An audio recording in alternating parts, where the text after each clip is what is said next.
Bonjour à tous, il est député socialiste de l'Aisne. C'est le premier à avoir levé le tabou du budget de l'Élysée. Il est plus généralement un grand spécialiste du train de vie de l'État et de la moralisation de la vie politique. Bonjour René Dosière. Bonjour. Vous réclamez depuis longtemps une diminution du nombre de ministres. De ce point de vue-là, une réorganisation de Bercy, un remaniement, ça irait plutôt dans le bon sens, non? Oui, on en parle, j'espère que ça viendra. Vous avez des informations sur, pas du tout, sur ce point? pas du tout. Mais moins de ministres, ce sera mieux. Et à Bercy notamment? Ah oui, en particulier. Sur un tout autre sujet, on dit que Jérôme Cahuzac se prépare à se représenter. Qu'est-ce que ça vous inspire? Écoutez, je suis à la fois surpris, un peu attristé, et j'espère que si ça devait se produire, que les électeurs sanctionneront très durement son comportement, mais vous savez, le pire n'est jamais sûr. L'affaire Cahuzac qui a eu au moins un mérite, c'est de provoquer un électrochoc. Elle a conduit en tout cas à de nouvelles règles en matière de transparence financière. Que pensez-vous des règles qui ont été adoptées le mois dernier?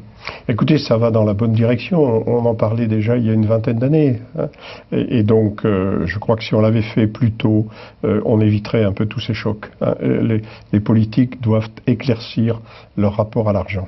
Ça va dans le bon sens, mais on a un peu le sentiment qu'après l'émotion des dernières semaines, on est déjà passé à autre chose. Vous avez vraiment le sentiment qu'on est passé à une autre ère avec ces nouvelles règles? Ah non, parce qu'elle se situe dans la continuité de toute une série de dispositions qui ont été prises progressivement, et là qu'on améliore. Hein. Il y avait déjà une commission, il y avait déjà une déclaration de patrimoine et une commission sur la transparence de la vie financière. Simplement, tout ça était insuffisant et ne remplissait pas son rôle. Donc on renforce. On donne plus de pouvoir. Bien entendu. Et jusqu'où faut-il aller? Le risque, c'est évidemment de tomber dans le voyeurisme. Où mettre la limite en ce domaine? C'est le respect de la vie privée des gens, hein, je crois, c'est-à-dire le respect de leur vie privée, c'est-à-dire celui de leurs conjoints qui ne sont pas dans la vie politique, et puis la dimension vie privée. Donc il faut être très prudent là-dessus. La transparence, oui, mais pas le voyeurisme. Et alors s'agissant des parlementaires, il y a eu pas mal de mouvements, de réactions négatives à l'idée de publier les patrimoines. Quel est votre point de vue sur le sujet? Les parlementaires, comme les ministres, doivent être tout à fait transparents? Pourquoi voulez-vous qu'ils soient différents, hein, même si il est de fait que les ministres ont plus de pouvoir qu'un parlementaire en soi.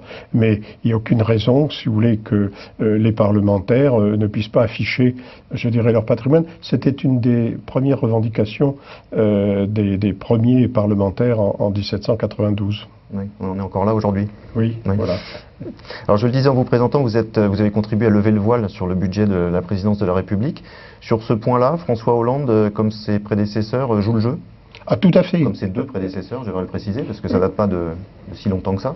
Oui, tout à fait.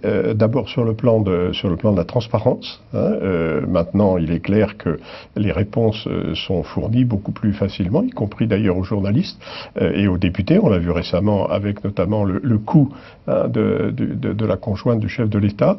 J'avais posé une question en ce sens du temps de Jacques Chirac, on ne m'avait pas répondu. Donc, vous voyez que maintenant, il y a un progrès. Et puis surtout, sur le plan du train de vie de l'Élysée, il y a une diminution très sensible des dépenses de l'Élysée. De quel ordre et par rapport à quelle époque? Alors, par rapport à la dernière année, c'est-à-dire le budget 2013 par rapport au dernier budget 2011, on est en gros à 10 millions d'économies, et donc ça représente autour de 8% en moins, et ça se voit poste par poste, il y a des efforts très sensibles. Alors cela dit, on voit bien qu'il reste des efforts à faire dans d'autres domaines. L'affaire Guéant et ces fameuses primes de cabinet a montré qu'il y avait encore des zones d'opacité. Est-ce qu'après l'Élysée, il faut aussi faire la transparence au niveau des ministères, des cabinets?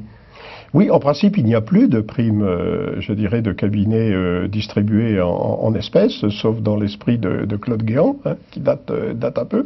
Lionel Jospin avait fait le ménage là-dessus en 2002. Donc les choses sont quand même plus transparentes. On voit maintenant, d'ailleurs, on connaît le montant des primes de cabinet ministère par ministère. On s'aperçoit qu'elles sont assez élevées, dans certains cas, oui. Dans certains cas, c'est-à-dire dans certains ministères, elles sont plus élevées que dans d'autres? Tout à fait, c'est très inégal, ministère par ministère. J'ai fait une analyse très précise là sur mon blog, et donc on s'aperçoit qu'il y a des écarts, des pratiques un petit peu différentes, mais tout ça est transparent. Pour être plus précis, le ministère aujourd'hui qui dispose des primes de cabinet les plus élevées, c'est lequel? Il y a le ministère de l'Intérieur et le ministère de la Réforme administrative. Sur le plan des parlementaires, vous avez récemment remporté une victoire personnelle avec la fin de l'écrêtement. C'est une pratique qui datait de longtemps et qui permettait aux élus cumulant plusieurs fonctions de reverser une partie de leurs indemnités. Vous êtes fait des amis là, non, sur ce sujet? Écoutez, il a quand même fallu une majorité pour le voter, donc c'est pas seulement une victoire personnelle, c'est une victoire des socialistes qui ont voté cette disposition. C'est vrai qu'un certain nombre d'entre eux étaient réticents, y compris à droite, mais même à droite, si vous voulez, les choses ont un peu évolué. Un certain nombre d'élus de droite étaient partisans de cette suppression. Vous savez, la moralisation de la vie politique, la transparence, elle n'est pas réservée à un camp ou à un autre. Je crois qu'on la trouve dans les deux camps, hein, même si aujourd'hui, l'impulsion vient plus de la gauche et du président de la République. Donc il y avait cette pratique de l'écrêtement, il y avait également la réserve parlementaire. Il reste des excès à corriger au Sénat comme à l'Assemblée aujourd'hui? Alors on a fait des progrès également dans ce qui concerne l'attribution de ces subventions d'État, puisque maintenant il y a davantage d'égalité. Il y aura, nous dit-on, davantage de transparence.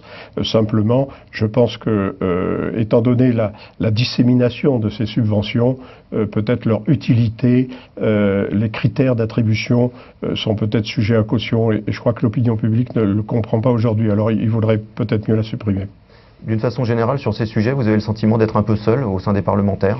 Non, il y a un certain nombre de parlementaires qui pensent que c'est le bon combat et qu'il est important, surtout dans des périodes de difficultés économiques, les gens souffrent, vous savez, et bien il est important qu'ils se rendent compte que les efforts sont partagés et qu'en particulier les responsables politiques sont beaucoup moins attirés par l'argent qu'ils ne le pensent.